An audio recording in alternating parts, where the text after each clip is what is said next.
অবশেষে পে কমিশনের আরও একটা চূড়ান্ত বৈঠক অনুষ্ঠিত হয়ে গেল। এই বৈঠকে পে কমিশন চেষ্টা করেছে বেতন কাঠামো চূড়ান্ত করে ফেলতে। কতটুকু করতে পেরেছে, কতটুকু বাকি আছে, কি সিদ্ধান্ত হয়েছে বিস্তারিত আজকের ভিডিওতে আপনাদের জানাবো। আজকের বৈঠক নিয়ে যারা বিস্তারিত জানতে চান তারা অবশ্যই আমার পুরো ভিডিওর সাথে থাকবেন।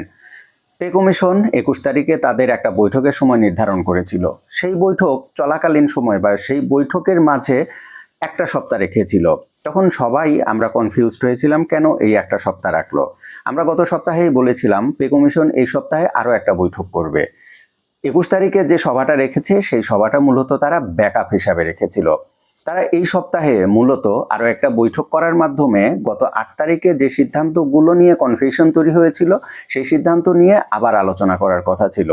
আজকে সেই বিষয়গুলো নিয়ে আলোচনা হয়েছেও এবং বাকি যে ভাতাগুলো আছে সেই ভাতাগুলোর বিষয়ে পে কমিশন একটা সিদ্ধান্তে পৌঁছেছে। কতটি গ্রেড হবে সেটি নিয়েও পে কমিশন আলোচনা করেছে এবং সেই বিষয়েও চূড়ান্ত একটা সিদ্ধান্তে উপনীত হয়েছে।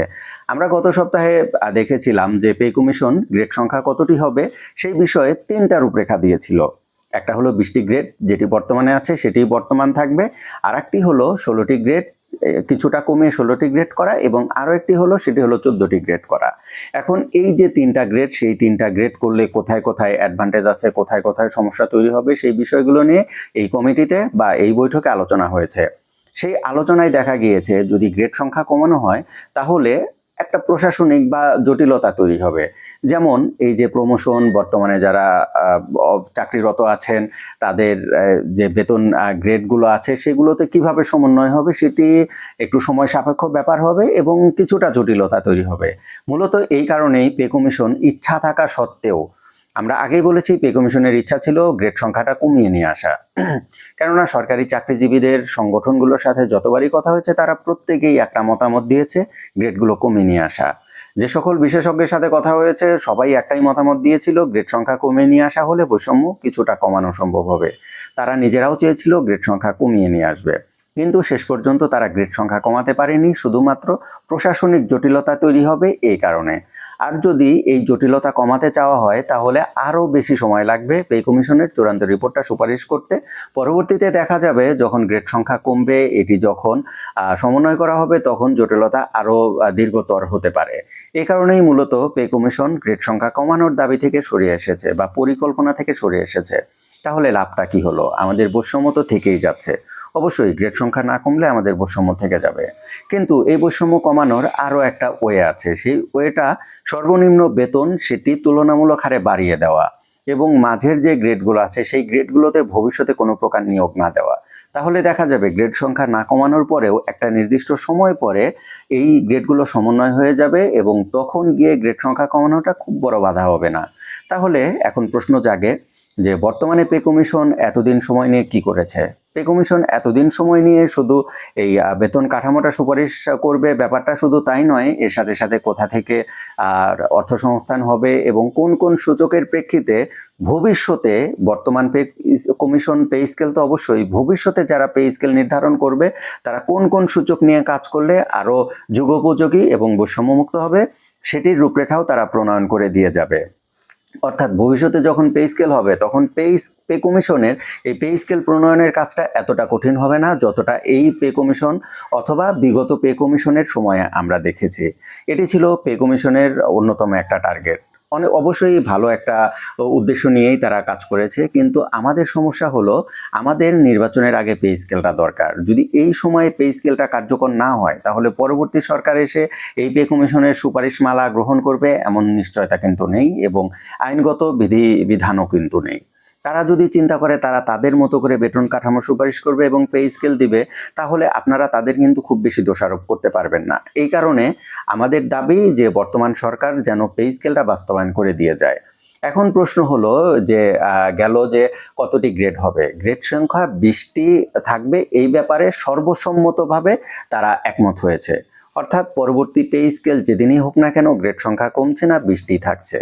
তাহলে বেতন কাঠামো সুপারিশ করতে বাধাটা কোথায়? যেহেতু সবকিছু নির্ধারণ হয়েছে, মেডিকেল ভাতা কত বাড়বে, চিকিৎসা ভাতা কত বাড়বে, বাড়ি ভাড়া কত থাকছে, সবকিছু বা ইনক্রিমেন্ট কেমন হবে সব বিষয়ে কিন্তু তারা একটা মতানৈক্যে পৌঁছেছে। এখন কথা হলো যে তাহলে তারা সুপারিশ করছে না কেন, তারা কেন সময় নিচ্ছে?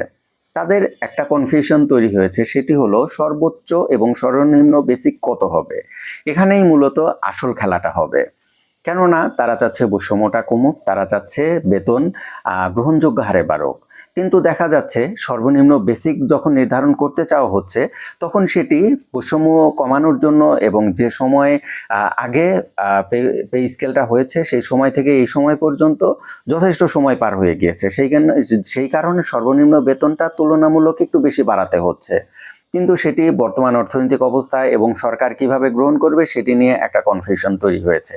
এই কারণেই পে কমিশন প্রধান তারা বর্তমান সরকারের উচ্চপদস্থ যারা আছেন তাদের সাথে কথা বলবেন। কথা বলে আমরা যতটুকু আজকে জানতে পেরেছি যে এই রানিং সপ্তাহ বলতে আজকে তো বৃহস্পতিবার হয়ে গেল, আগামী সপ্তাহের কর্মদিবস, প্রথম কর্মদিবস, দ্বিতীয় কর্মদিবস বা শুরুর দিকেই তারা এই আলোচনাগুলো শেষ করবে এবং 21 তারিখে যে সভাটা হবে সেই সভাতে তারা বেতন কাঠামোটা চূড়ান্ত করে জমা দিয়ে দিবে। এমনটাই হলো আমাদের সর্বশেষ তথ্য বা এই পে কমিশনের আজকের বৈঠকের সর্বশেষ তথ্য।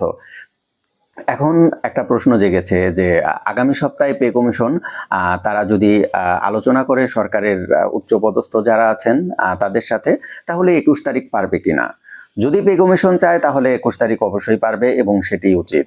তো আশা রাখছি 21 তারিখে পে কমিশন তারা চূড়ান্ত বেতন কাঠামো, যেটা তো চূড়ান্ত কিন্তু আছেই, শুধুমাত্র একটা জায়গায় কনফিউশন, সেটি হলো সর্বনিম্ন এবং সর্বোচ্চ বেসিক। যে বিষয়টা তারা চাইলে এই এই সপ্তাহেও কিন্তু করতে পারতো। তারা যদি চাইতো তারা রানিং সপ্তাহে করে আজকে সবকিছু ফাইনাল করে ফেলতে পারতো। তাহলে ব্যাকআপ যে 21 তারিখ রাখা হয়েছে সেই 21 তারিখ পর্যন্ত তাদের অপেক্ষা করতে হতো না। দেখা যাক, আজকের এই আপডেটটা এতটুকুই ছিল। আমরা আশা রাখি পে কমিশন তারা বৈঠকটা করবে বা সরকারের উচ্চপদস্থ বা শীর্ষস্থানীয় যারা আছেন তাদের সাথে আগামী সপ্তাহের শুরুর দিকেই বৈঠকগুলো করে চূড়ান্ত করে ফেলবেন এবং 21 তারিখে পে কমিশন তাদের চূড়ান্ত রিপোর্টটা দিয়ে দিবে। এখন একটা বিষয় নিশ্চিত থাকুন, আগামী সপ্তাহে পে কমিশন তাদের চূড়ান্ত রিপোর্ট যদি কোনোভাবে জমা না দিতে পারে, তাহলে পে স্কেলের স্বপ্নটা এখানেই শেষ হয়ে যাবে, এটা নিশ্চিত থাকুন। আর আগামী সপ্তাহে পে কমিশন তাদের চূড়ান্ত রিপোর্ট যদি জমা দিতে পারে, তাহলে সরকারের হাতে একটু সময় থাকবে, তারা পে স্কেলটা বাস্তবায়ন করে যেতে পারবে। তো আমরা প্রত্যাশা রাখছি পে কমিশন আগামী সপ্তাহে তাদের রিপোর্টটা জমা দিয়ে দিবে। যদি তা না হয় তাহলে আমাদের দীর্ঘদিনের যে পে স্কেলের যে স্বপ্ন, সেটি স্বপ্নই থেকে যাবে, সেটি আর আলোর মুখ দেখবে না বর্তমান সরকারের আমলে, এটি বলাই যায়। কিন্তু আমরা হাল ছাড়ছি না, আমাদের হাল ছাড়া কিন্তু চলবে না। তো আরেকটা ব্যাপার, আমার পেনশনার বন্ধুগণ তারা নিয়মিত কমেন্ট করেন যে পেনশনের হার কতটুকু বাড়ছে। কোন হার কতটুকু বাড়ছে সেটি আমরা জানতে পারিনি। আমরা অনেকগুলো মাধ্যমে খোঁজ নেওয়ার চেষ্টা করেছি। আমি এই যে ভিডিও এত দেরিতে বানাচ্ছি তার মূল কারণে এটা, আমি জানার চেষ্টা করেছিলাম যে কোন হারে কিভাবে বেতন কাঠামোটা পরিবর্তন হচ্ছে বা বাড়ছে। আমরা কোনো তথ্য জানতে পারিনি, শুধু আমরা জানতে পারিনি ব্যাপারটা এটা না, এই তথ্যগুলো এখন পর্যন্ত বাইরের কাউকেই দেওয়া হচ্ছে না। সুতরাং কোনো পত্রিকা, কোনো মিডিয়া বা কোনো ইউটিউব চ্যানেল তারা যদি এই তথ্যগুলো শেয়ার করে, তাহলে আপনারা সেটাকে এখনই বিশ্বাস করবেন না, কান দিবেন না।